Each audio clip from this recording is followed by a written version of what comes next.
नमस्कार दोस्तों, आप सभी को स्वागत है एक नए वीडियो में। जी हाँ दोस्तों, इस वीडियो के अंदर हम बात करने वाले श्रीलंका की इकोनॉमिक क्राइसिस के बारे में। क्या आप लोगों को पता है, थोड़ी महीने पहले इकोनॉमिक क्राइसिस हुआ था श्रीलंका में। उनका इकोनॉमी इतना गिर गया था, इतना डाउन हो चुका है कि वहाँ पे साधारण चीज़ें भी खरीदना मुश्किल हो चुका है। आप लोग सोच रहे हो कि साधारण चीज़ें क्या है। जी हाँ दोस्तों, मैं आप लोगों को बता देता हूँ। जैसे कि साधारण चीज़ें हो गया, जैसे कि चावल हो गया, मिल्क पाउडर हो गया, फूल हो गया, गैस सिलेंडर हो गया, पेपर हो गया, ये सब साधारण चीज़ें हो गया। जैसे कि हमारा डेली लाइफ में ये सारी चीज़ यूज होता है। मतलब ये चीज़ भी खरीदना उनके पक्ष में मुमकिन नहीं था। तो ये क्राइसिस होने से पहले 1 किलो शक्कर का दाम था वहाँ पे 20 श्रीलंकन रुपी। लेकिन जब इकोनॉमी इतना गिर गया कि वहाँ पे 1 किलो शक्कर का दाम हो गया 100 श्रीलंकन रुपी। आप लोग सोच सकते हो कि अगर ऐसे दाम बढ़ जाएगा तो कोई भी खरीद नहीं पाएगा। मान लो कि ऐसा हुआ भारत में। जैसे कि भारत में अभी 1 किलो शक्कर का दाम मान लो कि 40 रुपीज़ है। कल को अगर कुछ इकोनॉमिक क्राइसिस हो गया, वही 40 रुपीज़ अगर 5 टाइम्स हो गया, मतलब 200 रुपीज़ हो गया 1 किलो शक्कर का दाम, क्या हमारा पक्ष में खरीदना मुश्किल है? वही सेम सिचुएशन अभी श्रीलंका में हो रहा है। उनका पक्ष में भी खरीदना मुश्किल हो रहा है वहाँ पे। सिर्फ ऐसा नहीं है कि साधारण चीज़ें, पेट्रोल डीजल तो खरीदना मुश्किल है, वो तो आसमान पार है। सिर्फ उतना नहीं, इलेक्ट्रिसिटी भी मिलना भी मुश्किल हो रहा है वहाँ पे। मतलब आप लोगों को मैं एक बात बताता हूँ कि वहाँ पे दिन में 3 या 4 घंटे सिर्फ बिजली ही मिलता है। पूरा दिन उनको अंधारे में रहना पड़ता है। मतलब बिजली का इतना अभाव हो गया कि वहाँ का जो सरकार है, उन्होंने ऑर्डर पास किया कि जो सड़कों पे जो स्ट्रीट लाइट वगैरह जो जल रहा है उनको क्लोज करने के लिए। मतलब वहाँ से जो बिजली सेव होगा उनको जनता के बीच में बांटा जाएगा। सिर्फ इतना ही नहीं, वहाँ पे पेपर का इतना अभाव हो गया कि बच्चों की जो एग्ज़ाम वगैरह था उनको भी बंद करना पड़ा। तो आप लोग सोच सकते हो कितना बुरा हाल हो गया था श्रीलंका में। अभी इतने सारे प्रॉब्लम होने के बाद अभी वहाँ का जनता रोड पर उतर चुका है दंगा और प्रोटेस्ट करने के लिए।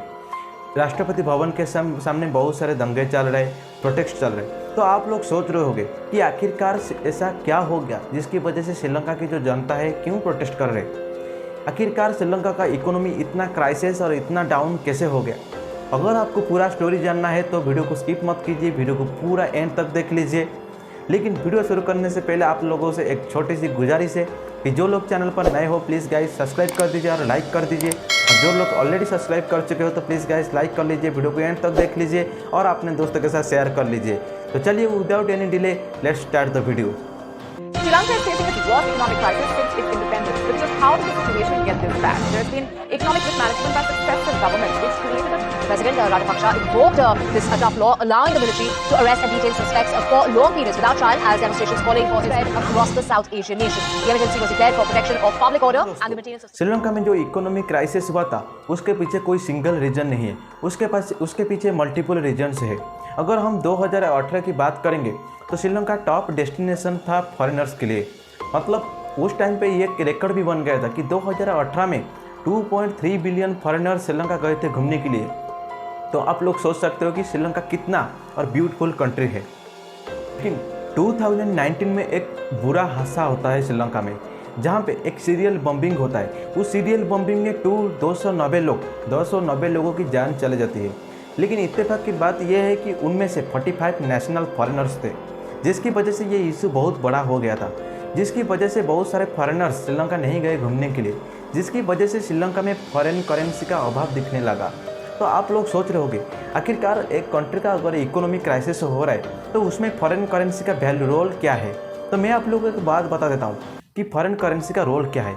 जब आप इंटरनेशनल लेवल पे कोई इंपोर्ट या एक्सपोर्ट करते हो उस टाइम पे आपका लोकल करेंसी वहाँ पे नहीं चलेगा। वहाँ पे आपको फॉरेन करेंसी या तो डॉलर या फिर पाउंड, ऐसे कुछ बड़े करेंसी का ही ज़रूरत है।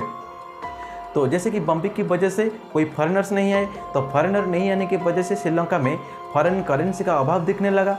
जब फॉरेन करेंसी का अभाव दिखने लगा तो इंपोर्ट और एक्सपोर्ट में भी ये चीज़ का इम्पैक्ट पड़ा, जिसकी वजह से श्रीलंका में इकोनॉमी और भी डाउन होते चला गया। मतलब आप लोग सोच सकते हो कि ये एक तरह का एक सर्कल की तरह ही है।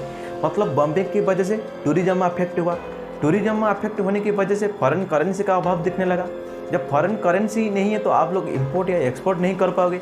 जब आपके देश में इंपोर्ट और एक्सपोर्ट, जब ये सर्विस बंद हो गया तो आपका इकोनॉमी और ही गिरता चला जाएगा और आपकी कंट्री में स्टॉक भी नहीं होगा, क्योंकि आपके पास इंपोर्ट और एक्सपोर्ट नहीं हो रहा है जब, तो आपके पास चीज़ें का स्टॉक भी नहीं होगा, जिसकी वजह से जो कम चीज़ है उसका वैल्यू बढ़ने लगा। क्योंकि आप लोगों को पता होगा अगर सप्लाई कम है, अगर डिमांड ज़्यादा है तो उस टाइम पे क्राइसिस तो जरूर ही होगा। तो ये था पहला वजह, क्योंकि बम्बी की वजह से टूरिज्म अफेक्ट हुआ। टूरिज्म की वजह से फॉरेन करेंसी अभाव हुआ।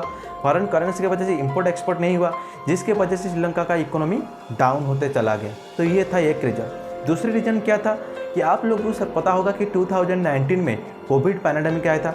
कोविड पैंडेमिक की वजह से सारे दुनिया पर टूरिज्म का स्टॉप हो गया था, जिसकी वजह से पहले से श्रीलंका का जितना भी इकोनॉमिक डाउन हुआ था, जब 2019 में जब कोविड पैंडेमिक आया तो पूरा चीज़ स्टॉप हो गया, जिसकी वजह से श्रीलंका का इकोनॉमी और ही डाउन होते चला गया।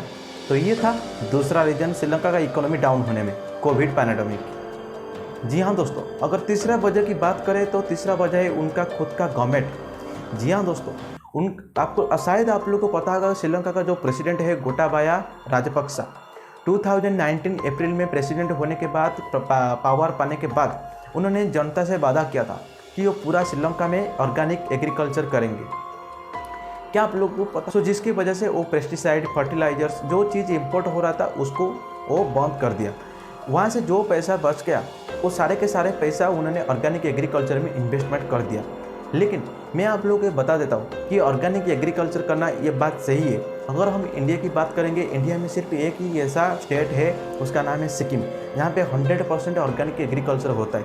मतलब ऑर्गेनिक एग्रीकल्चर से आपका सेहत भी अच्छा रहेगा, एनवायरनमेंट भी ठीक ठाक रहेगा, कोई पॉल्यूशन नहीं होगा, कोई डिजीज़ नहीं होगा। लेकिन मैं आप लोग को यहाँ पे एक और एडिशनल बात बता देता हूँ कि ऑर्गेनिक एग्रीकल्चर करना, उसमें शॉर्ट टर्म में कोई प्रॉफिट नहीं है, उसमें लॉन्ग टर्म में प्रॉफिट है। लेकिन वहाँ का जो श्रीलंका की जो सरकार है गोटाबाया राजपक्सा, उन्होंने सारे के सारे जितने भी उनके पास जो फंड बचा था उन्होंने सारे के सारे ऑर्गेनिक एग्रीकल्चर में डाल दिया। लेकिन ये चीज़ भी उनका वो प्लान भी फ्लॉप हो गया, जिसकी वजह से वो सारे के सारे पैसा जितना भी इन्वेस्टमेंट हुआ था ऑर्गेनिक एग्रीकल्चर में वो सारे के सारे डूब गए, जिसकी वजह से आपको पता होगा कि पहले से श्रीलंका का इकोनॉमी कितना गिर चुका था। अब इतना गिर गया कि श्रीलंका को उठना भी मुश्किल हो गया। अगर हम चौथा रीजन की बात करें जिसके वजह से श्रीलंका का इकोनॉमी का पूरा क्राइसिस हो गया था, वो चौथा रीजन ये था कि श्रीलंका ने चाइना से बहुत सारे पैसा उधार में लिया था उसका जो इंफ्रास्ट्रक्चर वगैरह डेवलप करने के लिए, उसका जो रोड वगैरह है उसको बनाने के लिए। लेकिन इत्तेफाक की बात यह है कि जब श्रीलंका का इकोनॉमी पूरा क्राइसिस हो गया, लेकिन चाइना को भी उसका इंस्टॉलमेंट देना था, लेकिन क्राइसिस होने की वजह से वो डेट पेमेंट नहीं कर पाए थे। तो जिसकी वजह से चाइना ने क्या किया कि श्रीलंका में एक बंदर है जिसका नाम है हम्बनटोटा इंटरनेशनल पोर्ट, जिसके ऊपर चाइना ने कब्जा कर लिया। शायद आप लोग को पता नहीं, चाइना बहुत दिमाग से काम लेता है। चाइना क्या करता है कि ऐसे छोटे छोटे कंट्री को टारगेट करता है, उनके ऊपर बहुत सारे इन्वेस्टमेंट कर देता है, लेकिन जब वो लोग चुका नहीं पाते हैं वो लोन को, वो क्या करता है उनका कोई ना कोई पार्ट, इंपॉर्टेंट पार्ट को कब्जा कर लेता है, लीज में ले जाता है। सेम उसी एक बेहतरीन एग्जाम्पल है श्रीलंका का उस हम्बनटोटा इंटरनेशनल पोर्ट। उसको चाइना ने 99 साल के लिए उसको लीज पर ले लिया है। तो ये था पूरा स्टोरी श्रीलंका का, कैसे इकोनॉमिक क्राइसिस हो गया था, उसका मेन रीजन क्या था। तो ये था श्रीलंका का फुल स्टोरी। ख़त्म करने से पहले मैं आप लोगों से कुछ बताना चाहता हूँ, जैसे कि अगर आप लोगों को ब्लॉग चैनल देखना पसंद है तो देख सकते हो कि स्क्रीन पर एक स्क्रीनशॉट आ जाएगा। तो आप लोग प्लीज़ उस चैनल के ऊपर चेकआउट कीजिए और सब्सक्राइब कर दीजिए। अगर वीडियो अच्छा लग रहा है तो लाइक कर लीजिए और अपने दोस्तों के साथ शेयर कर लीजिए। उस चैनल का लिंक मैं अपना डिस्क्रिप्शन बॉक्स में डाल दूंगा, तो प्लीज़ आप लोग ज़रूर चेकआउट कर लीजिए। और जो मेरे चैनल पर नए हो प्लीज़ गाइस सब्सक्राइब कर लीजिए। अगर जो लोग ऑलरेडी सब्सक्राइब कर चुके तो प्लीज़ गाइस लाइक कर लीजिए, शेयर कर लीजिए। तो वीडियो को एंड तक देख लीजिए। Thank you. फिर मिलते हैं कि ऐसे ही नए वीडियो पे एक नए टॉपिक के साथ। तब तक के लिए बाय बाय।